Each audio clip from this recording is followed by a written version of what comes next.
The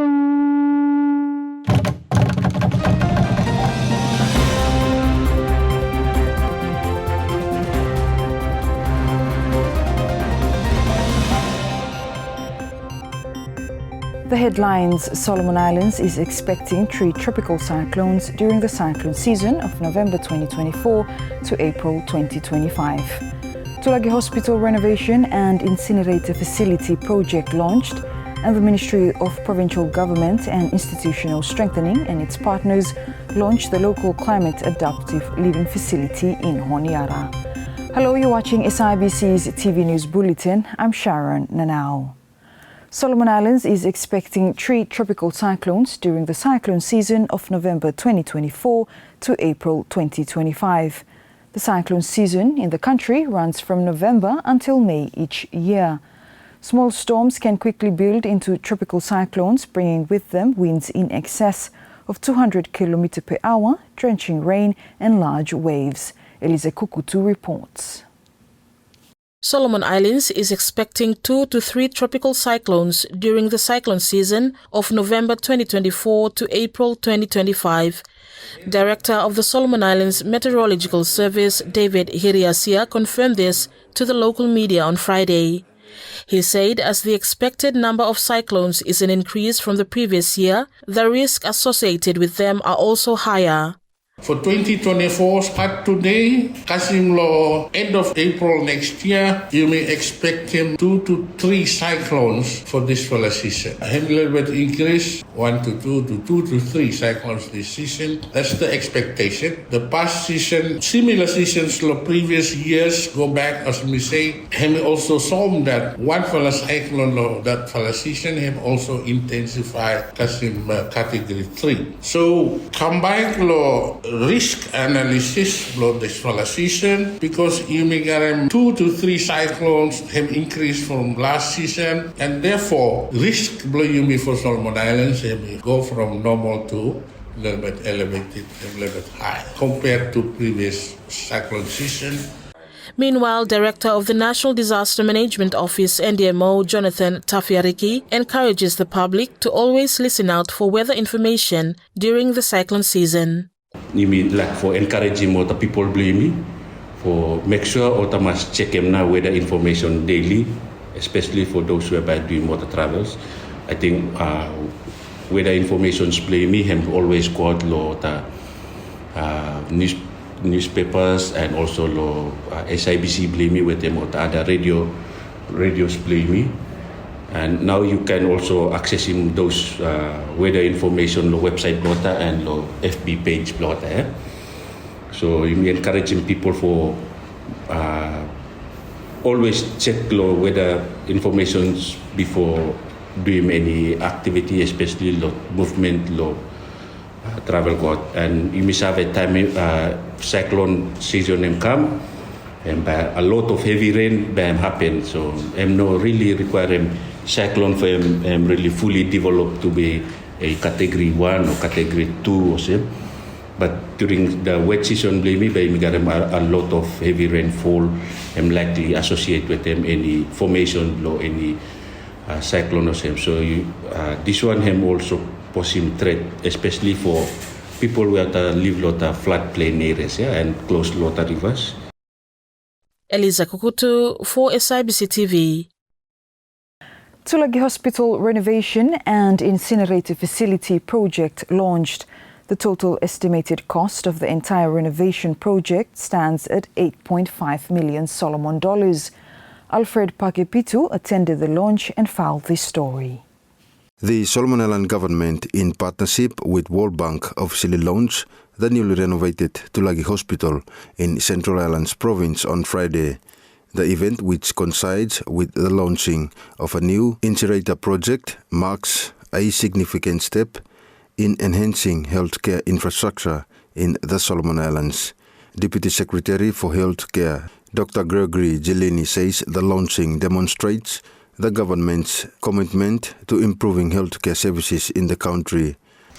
These projects where our government and its partner agencies demonstrate our government and partner agencies' commitment to improving healthcare services and infrastructure across the Solomon Islands and today for Central Islands province. This occasion also marks another breakthrough or demonstrate the importance of cooperation in partnership with key government ministries, our donor partners, and in today's case, the World Bank, provincial government, contractors, and the communities. We need each other to enable us to deliver our tangible outputs, whether it be in the health sector, in our communities, or in our provinces.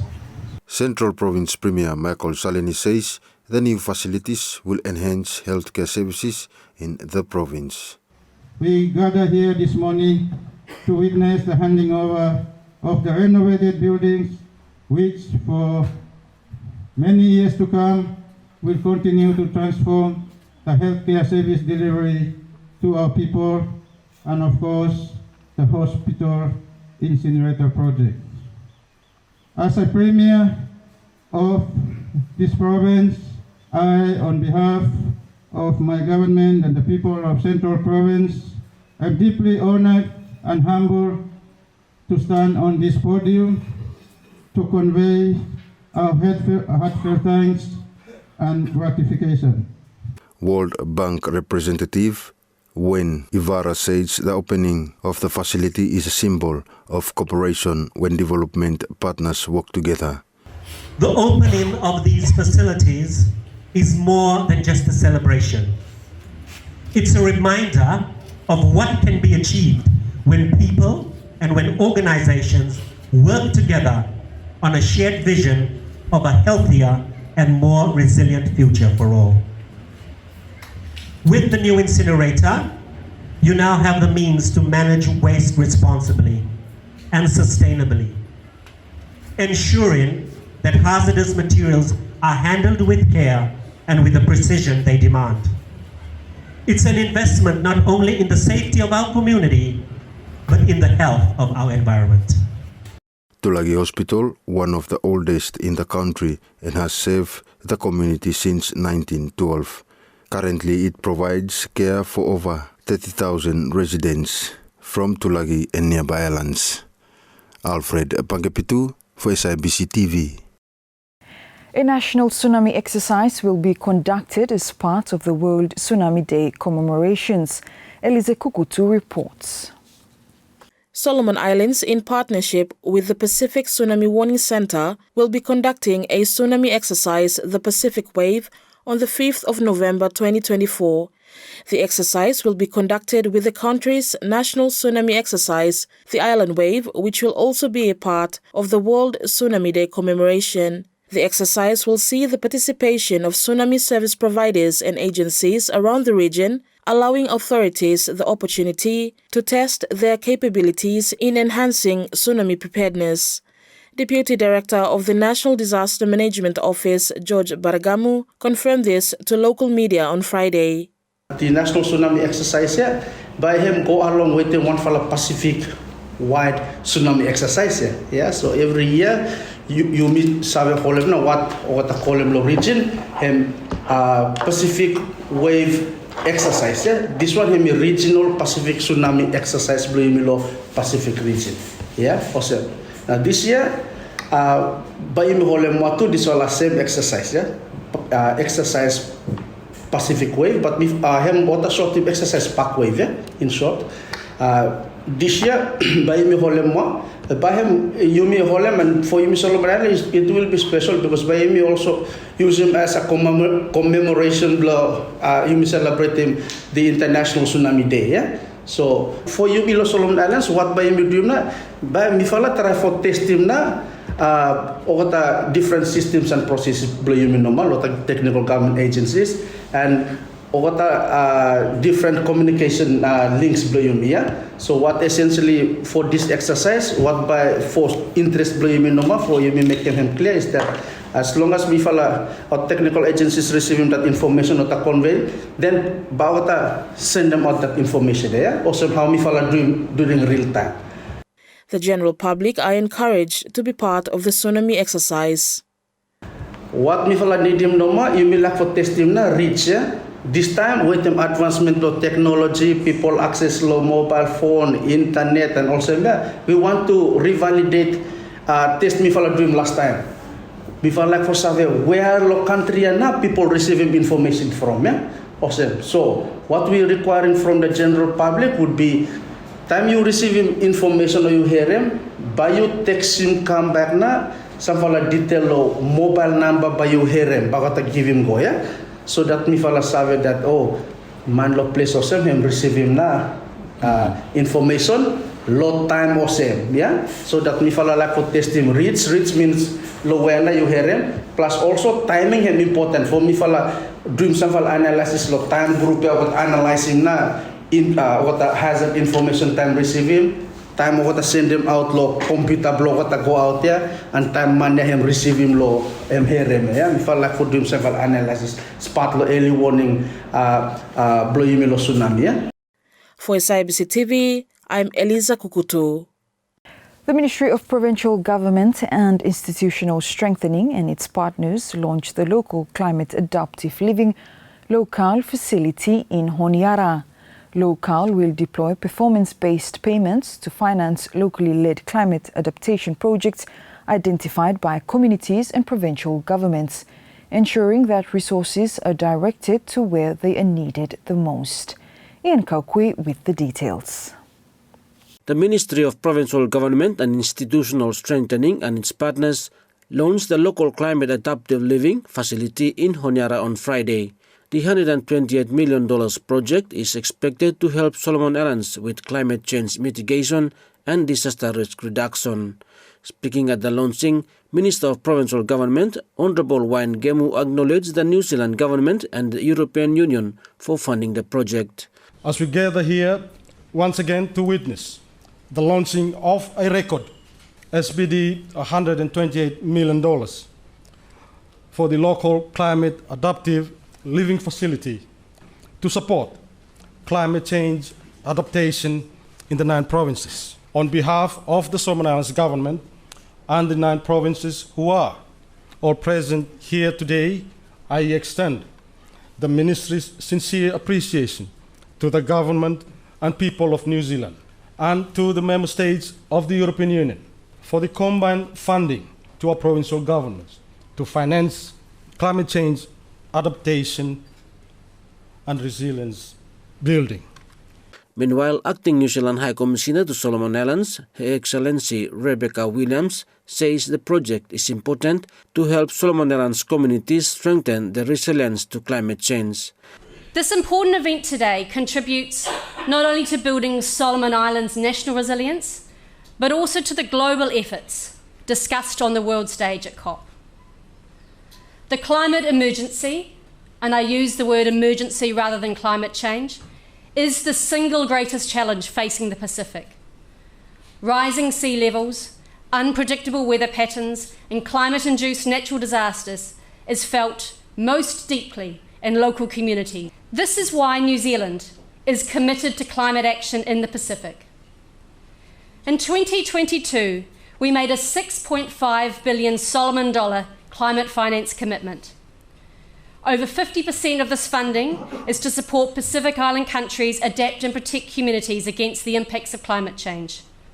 And part of this funding includes our $75 million commitment to Locale in Solomon Islands. Locale supports local governments and communities to take ownership of their climate resilience by providing financial support and resources.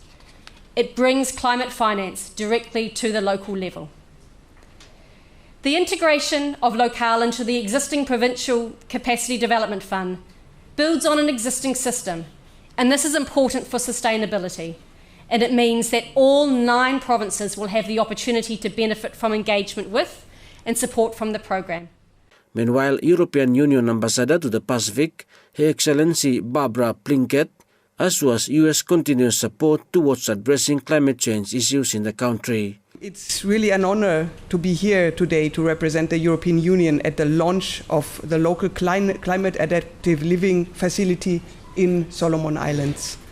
There's no doubt that Solomon Islands is facing a severe and growing impact of the climate crisis. an impact that threatens communities, livelihoods, and ecosystems across the country. And indeed, I have been discussing this in depth right now with the Prime Minister and with other ministers in the course of the last 2 days. It has become very, very clear to me again how important this challenge is for your country. Small island developing states like the Solomon Islands are in fact on the front line of climate change, and the European Union is committed to standing in solidarity with them. Yan Kaukui, SIBC TV. Still on the local facility launch, the provincial governments have expressed their appreciation towards the recent launch of Local, that is aimed to help Solomon Islands to reduce impacts of climate change.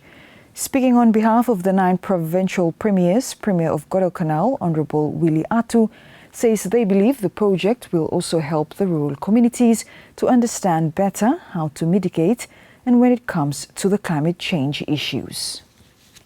As we all know, that climate change is a cross-cutting issue that affects all facets of life, including food security, daily livelihood, infrastructures, including constant inundation of our villages and islands that we call home.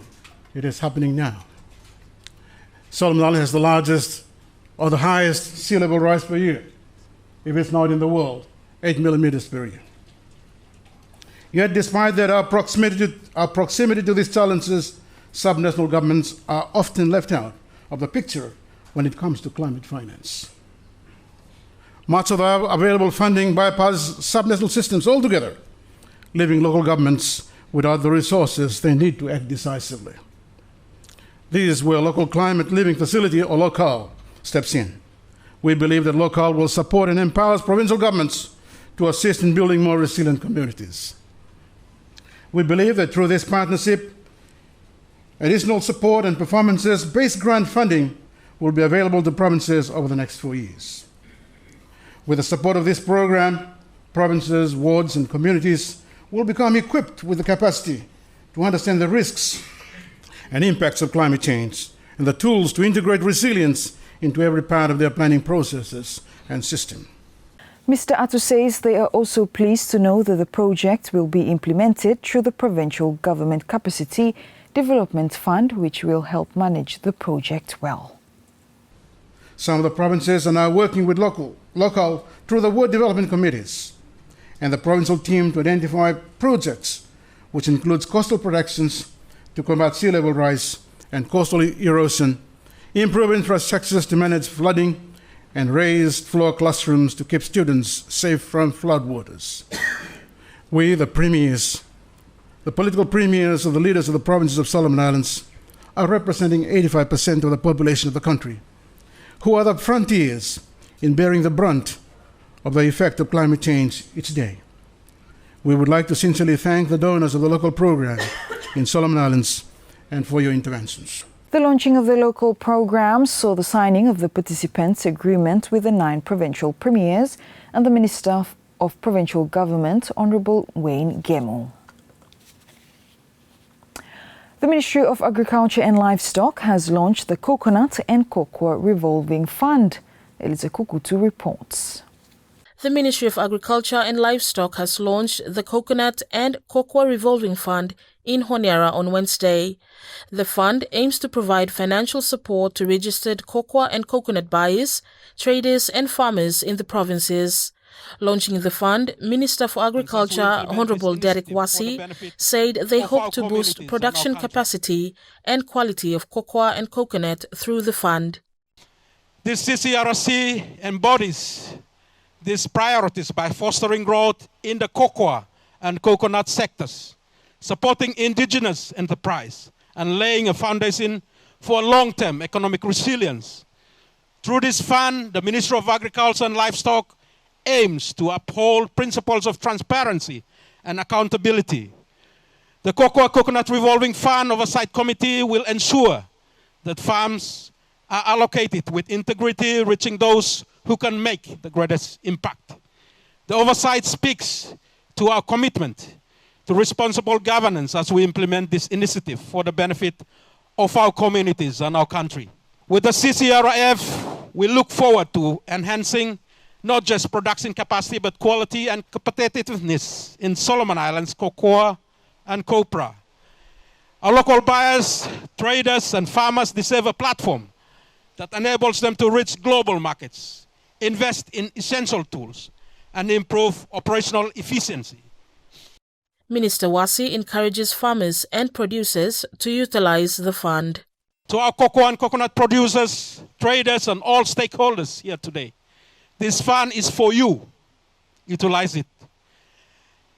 It's an investment in your potential, a testament to our shared commitment to growth and prosperity of our communities, and an opportunity to realize the collective ambition we hold close to our heart for our country, Solomon Islands. I would like to encourage eligible cocoa and coconut businesses to seize this power, engage with the application process, and take full advantage of what the Cocoa Coconut Revolving Fund has to offer. The Ministry of Agriculture and Livestock is here to provide guidance, support, and partnership as we work towards realizing the vision set out in our national strategies. Together, let us embrace this chance to elevate our cocoa and coconut industry, empower our communities, and chart a path towards a sustainable and prosperous future for Solomon Islands. For SIBC TV, I'm Eliza Kukutu. Now 14 participants from different sectors, organizations and institutions in Honiara attended Phase 2 of the United Nations Institute for Training and Research in Fiji. Mary Manilegua with more. 14 participants from different sectors, organizations and institutions in Honiara attended Phase 2 of the United Nations Institute for Training and Research, UNITA, in Fiji earlier last month. UNITA provides innovations, learning solutions to individuals, organizations and institutions to enhance global decision-making and support country-level action for shaping a better future. Speaking to local media during the report session on Friday, the Japanese ambassador to Solomon Islands, His Excellency Yoshiaki Miwa, explains the training is now in Phase 2 and they are currently revising the strategy for cooperation with the Solomon Islanders. We are now revising the strategy to cooperate with Solomon Islands. And I am thinking that we are going to have 3 pillars. The number 1 is the fostering the industry. Number 2 is the overcome the vulnerability, the very large area. For example, sustainability, resilience, everything. Vulnerability, how to overcome. And the vulnerability also related to the economic development. If industry will develop, then it will cause some impact on the environment, biodiversity, how to reconcile biodiversity and development. Meanwhile, Graham Tahu, a representative from a community-based organizations who attended the training in Fiji, says the training is very important in understanding the border issues in the country regarding climate change mitigations. Now, coming from conservation, climate change mitigation area also, this information him really help for understanding like how now you organize in community play. How now you by work with them, but also give him what to right information. So you develop yourself, develop capability, but then how now for you translate him those information go back to community. So that now me looking at him relevant lo how me work, and because the focus was really around natural disaster, human activities. So by him help too for controlling now human activities same happen like overharvesting, overfishing, cutting trees, accepting mining, accepting logging. Yeah, so that's how by him help. Mary Manilegua, SIBC TV.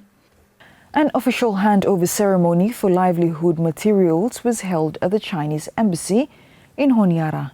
Andrea Mahanua reports. An official handover ceremony for livelihood materials was held at the Chinese embassy in Honiara. The donated items are expected to benefit communities from Dunda and Kindu in Munda Western Province. Member of Parliament for West New Georgia, Vonvona constituency, George Tema, received the donations at the event. In his remarks, Chinese ambassador to Solomon Islands, His Excellency Kai Wei-ming, says they are pleased to donate materials that will help improve people's livelihoods. I'm very happy to welcome you to today's this handing over ceremony. So on behalf of the Chinese Embassy, I wish to announce that the Chinese Embassy will donate 2 sewing machines, 102 solar lights, 20 solar batteries, 60 solar torches, and 220 pens to the community in Munda.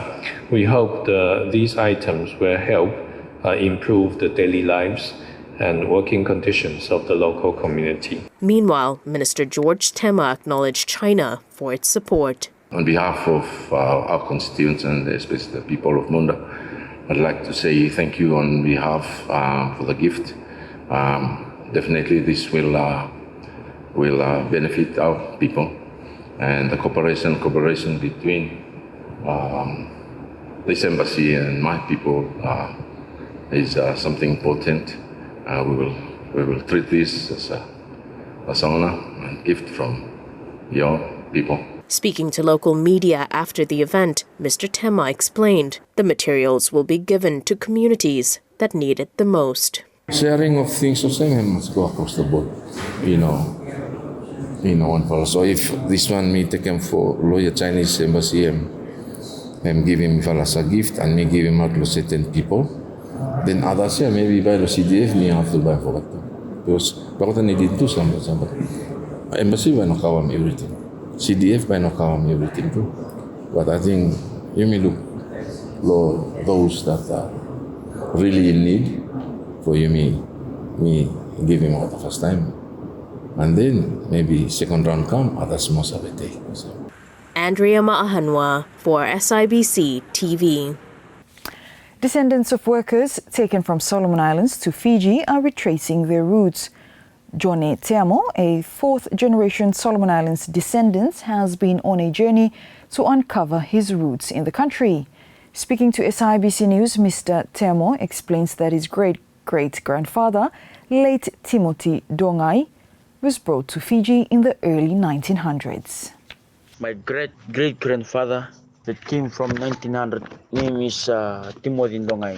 The information was passed down from us is that my great-grandfather came in Fiji in 1903, came as workers at coconut cotton plantation here in Fiji. My great-grandfather's mother is Sakali. That's the only name we heard about. That's the story was passed down to us. My great-grandfather came to Fiji. He has a scar on his face and a pierce on his nose. For us here in Fiji, is that we are using Afulwa as a tribe name. During my digging in 2021, I found out that the name came from Manu, but started digging it, that two places came up, Manu and Odo. For my family members living in the homeland, is that the Timothy Dongai family, we are still alive. To let you guys know, we still preserve the name Timothy Dongai here in Fiji.